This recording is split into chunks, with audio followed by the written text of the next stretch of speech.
High. তো guys, কালকে আমি ভিডিও করতে পারিনি কারণ কালকে আমার শরীরটা খুব খারাপ লাগছিল।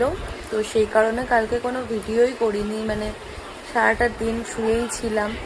আর প্রচণ্ড পরিমাণে গরম পড়েছে, আর এই গরমে সত্যি শরীরটা প্রচণ্ড খারাপ লাগছে, প্রচণ্ড মানে প্রচণ্ড।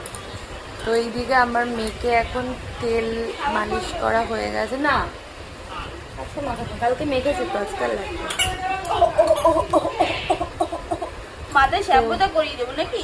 হ্যাঁ, এবারে এদিকে মেয়েকে তেল মাখানো হয়ে গেছে, তো আধ ঘন্টা রাখা হয়ে গেছে। এবার পুচকুর মনি পুচকুকে নিয়ে যাবে স্নান করতে। আর এইদিকে আজকে দুপুরে কি লাঞ্চে মেনু হচ্ছে চলো তোমাদের সাথে শেয়ার করি। তো এখানে আছে ভাত, গরম। এখানে আছে হচ্ছে লাউ পাতার ঝোল, এটা গরমে মানে পেট ঠান্ডা করে, খুব ভালো লাউ পাতার ঝোলটা। এটা আলু দিয়ে বেগুন দিয়ে আমার বেশ ভালো লাগে। এটা আমার শ্বশুরবাড়িতেও করে, বাট আমার শ্বশুরবাড়িতে না একটু বড়ি দেয় আর দুধ দেয়, বাট সেম প্রসেসেই করা হয়। আম্মা মানে ঠাকুমা এটা করতো, একবার আমি খেয়েছি, খুব ভালো লেগেছে। আর এখানে মা আজকে কী রান্না করেছে দেখাই চলো। এখনো মা মাছ ভাজছে।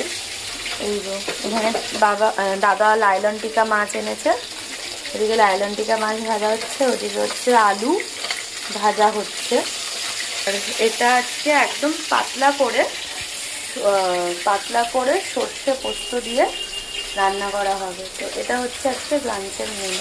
যেহেতু গরম পড়েছে, হ্যাঁ মা বল, হ্যাঁ যেহেতু গরম পড়েছে ওর জন্য একটু পাতলা করেই সর্ষে পোস্ত দিয়ে করবো, মানে রিচ করবো না, গামাখা করবো না,